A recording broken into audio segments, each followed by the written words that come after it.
అబ్బా పండుగ మూడలు వెళ్ళి పెట్టుకోకుండా అయిపో కదా రేపు బస్ కిరాయి లేవని తొందరగా అవతల పడబట్టే ఛే, ఏం చేసి తీసుకురావాలి నేను మళ్ళా ఈ గోస ఎందుకు నాకు ఛే.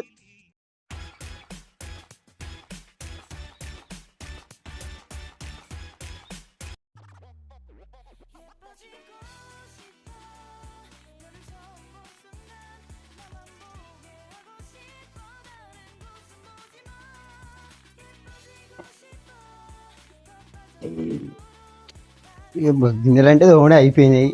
అప్పాలు చేసుకోవాలి పోయి ఈ అప్పాలు